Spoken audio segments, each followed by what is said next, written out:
Baik, hari ini saya kedatangan tamu kita yang spesial ya. Bukan tamu sih sebenarnya, sahabat saya dari dulu sampai sekarang.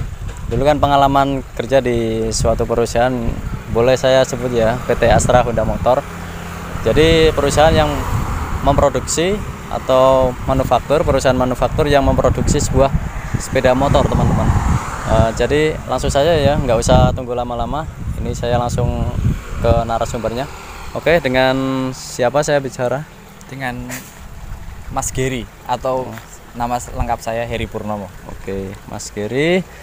Pengalaman untuk di perusahaan dulu itu bagaimana pengalamannya itu? Pengalaman itu saya kemarin waktu itu saya itu dari lulus sekolah langsung ke sana. Tapi ya perjalanannya nggak semudah itu sih. Ya dari seleksi sampai semuanya keterima di sana. Awalnya saya ragu buat ke AHM karena masih anak kecil baru lulus sekolah, terus saya harus merantau dengan pengalaman yang jarang pernah kemana-mana. Tapi ya karena bukan tuntutan sih, lebih ke tertarik sama perusahaannya, katanya bagus, terus banyak teman-teman yang kesana juga, jadi saya tertarik ke sana. Ya kurang lebih seperti itu sih untuk permulaan awal saya kesananya. Dulu usia berapa, Mas, kalau di perusahaan itu? Ya dulu saya masuk ke sana itu usia 19 tahun. 19 ya.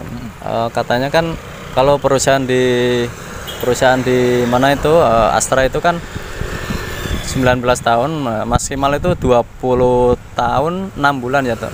Apa benar itu? Nah, jadi dulu itu seperti ini. Tahu saya ya, pengalaman saya itu. Jadi pas saya masuk ke sana itu, awalnya saya masuk maksimal 22 tahun. Terus pas saya ke sana selang berapa bulan, sekitar 3 bulan, diubah peraturannya jadi 20 tahun 6 bulan. Nah, terus setelah itu dulunya ada recall atau pemanggilan kembali, tapi sekarang udah nggak ada. Ya untuk pengalaman di sana sih 2 kali kontrak. Kontrak pertama itu masing-masing ada yang dapat 9 bulan, 10 bulan, ada juga yang 12. Dan kontrak kedua juga beda-beda lagi, ada yang 12 kembali, ada yang 10, ada yang 9 juga. Masing-masing sih. Ya kurang lebih seperti itulah. Jadi untuk kehidupan yang di Karawang itu bagaimana, Mas? Dari biaya, misalkan biaya kehidupannya, biaya cara mengelola kehidupan sehari-hari itu bagaimana? Untuk biaya itu tergantung dari kita memang, kalau banyak orang bilang. Tapi kembali lagi, untuk yang pertama kali masuk kerja, terutama bagi yang belum pernah kerja sama sekali, itu kan kita membutuhkan modal awal untuk untuk hidup sebulan ke depan sebelum itu mendapatkan penghasilan atau gajian itu. Ya kurang lebih kita mempersiapkan dana yang bisa diperkirakan dengan budgetnya. Ya kalau zaman dulu sih kurang lebih 2 juta udah cukup ya, tapi kalau zaman sekarang nggak tahu. Terus kita nunggu selama sebulan baru gajian, itu ya kita harus menyisihkan uang buat kontrakan atau kos-kosan itu, buat makan, terus buat beli sabun, dan ya pokoknya perlengkapan mandi, dan kalau butuh sholat, perlengkapan sholat dan sebagainya. Juga buat ongkos berangkat kerjanya. Dulu kan kalau baru-baru nggak boleh bawa motor, Mas, jadi ya ada angkutan ya? Gitu ya Pak, kita nggak boleh antar jemput ya, karyawan gitu kan. Antar jemput karyawan ada, itu namanya charteran ya. Kita harus bayar ya, lumayan lah kalau buat anak kampung. 20.000 buat sekali jalan itu mahal, masih lumayan mahal. 20.000 satu kali, berarti pulang pergi itu, Mas ya? Pulang pergi 20. Terus itu kan kali sebulan aja udah uang yang harusnya bisa buat makan, kita cuman biaya buat pulang pergi. Untuk dulu itu di bagian apa aja, Mas? Kalau Masnya itu kan setahu saya itu kan pembuatan motor itu, jadi kan ada depan belakang, terus apa bagian mesin, apa bagian yang lain, bodi atau dan lain-lain itu apa ya, Mas, bagiannya? Jadi sedikit penggambaran ya tentang AHM. Jadi AHM itu bukan yang buat dari Jepang terus dikirim ke sini, itu bukan. Jadi spare part, terus pembuatannya itu semuanya di sini, pembeliannya di sini, dari vendor-vendor juga di sini. Terus apa namanya, penjualannya juga semuanya di sini, dan bagian-bagiannya juga banyak. Ada bagian ngelas juga sendiri ada, terus ada juga bagian perakitan. Kalau saya dulu itu bagian perakitan mesin, ada perakitan yang bodi, ada yang mesin. Saya bagian mesin. Ya apa namanya, awalnya sih belum bisa, soalnya kita ditarget waktu itu satu motor harus 22 detik 22. Harus sudah jadi. Tapi ya cepet banget ya itu. 22 detik itu. Jadi 1 menit harus 3 kalau bisa. Itu dipasang di mana itu Mas? Apa di konveyor, apa sejenis konveyor itu apa gimana? Ya itu Masnya tahu. Berarti konveyor, benar, tepat sekali.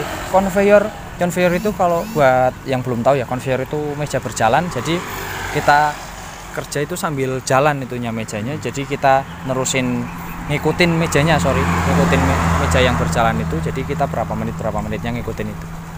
Jadi kita nggak buat langsung utuh satu motor, tapi misalkan pasang baut 2, bagian throttle, bagian kickstarter masing-masing.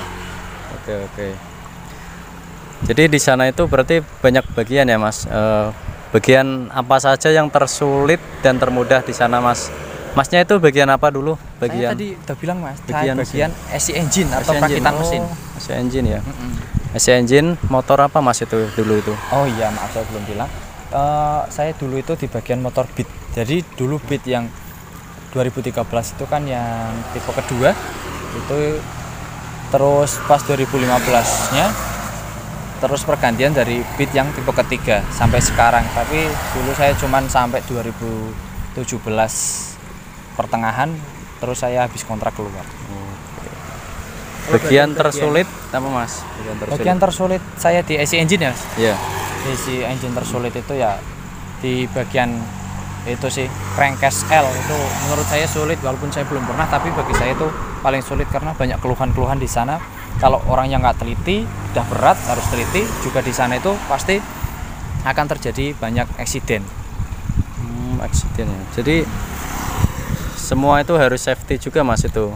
Itu bukan hanya safety Mas, tapi harus juga 2 kali pengecekan, dan itu memang harus benar-benar orang-orang yang tepat yang dipilih di situ, nggak boleh sembarangan. Untuk bagian yang termudah itu bagian apa aja Mas di sana? Bagian termudah saya rasa semuanya sulit ya, tapi mudah itu karena belajar terbiasa. Terbiasa ya. Bisa karena terbiasa. Ya kalau saya milih salah satu ya mungkin bagian masang baut throttle, mungkin lumayan mudah. Karena yang kelihatannya mudah, kalau kita nyoba, kalau belum pernah juga itu sulit. Oke, terima kasih Mas udah berbagi pengalaman.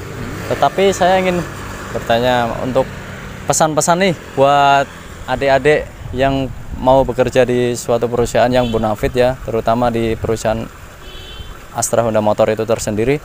Apa itu Mas motivasi untuk adik-adiknya agar selalu bersemangat atau gimana untuk tetap berada dalam keadaan yang kesusahan, misalkan kekurangan, tetapi ingin mempunyai cita-cita yang tinggi, ingin mengubah hidup menjadi lebih baik lagi ya. Baik Mas, gimana pesan-pesannya ya Mas untuk adik-adik kita? Pesan-pesan untuk adik-adik kita yang masih duduk di bangku sekolah, terutama yang mau menjelang lulus, terutama di masa pandemi seperti ini kan sulit ya, masa-masa sulit. Ya ini pesan buat kalian sebelum saya mengatakan kiat-kiatnya supaya bisa masuk kerja yang di perusahaan bonafit. Pokoknya pesan buat kalian tuh gini, kalian memilih untuk kerja sama orang atau kalian ingin mandiri. Kalau kalian ingin kerja sama orang, terutama kayak di pabrik gitu, ya pola pikir kalian pasti akan segitu-gitu aja, nggak bisa berkembang lebih. Tapi kalau kalian mencoba buat usaha sendiri, misalkan jualan mie ayam atau jualan bakso dan sejenisnya, itu kalian bisa merubah pola pikir kalian, bisa lebih baik lagi. Tapi itu terserah kalian, semua orang punya passion masing-masing. Dan ini kita kembali lagi buat ke pabrik ya. Kalau ke pabrik itu kiat-kiatnya sih ya menurut saya sih kalau masih muda lumayan mudah ya. Soalnya untuk perusahaan itu mengutamakan fresh graduate, orang yang tekun, orang yang kompeten, orang yang serius, dan terutama attitude. Karena attitude itu sangat-sangat penting. Perusahaan biasanya akan memilih attitude yang baik daripada orang yang pintar. Kalau orang yang pintar itu attitude nggak baik, biasanya malah di-cut atau dikeluarkan. Tapi kalau attitude yang baik itu biasanya kan lebih dipertahankan. Itu sih terutama sikap yang paling utama. Kalau masalah kepintaran, masalah kebiasaan itu tergantung kebiasaan aja. Biasanya sih seperti itu. Oke, baik. Terima kasih Mas atas pengalamannya.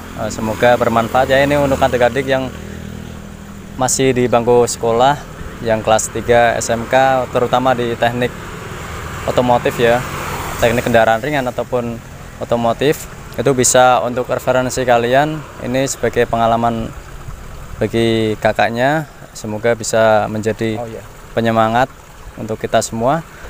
Nampaknya Satu lagi. Kalau gimana, Mas? satu lagi pesan dari saya sih pokoknya jangan lupa berdoa. Doa itu sangat penting. Kelihatannya sepele tapi itu penting. Jangan lupa berdoa, serius, dan minta izin sama orang tua. Itu penting. Oke. Ya, itu aja sih dari saya.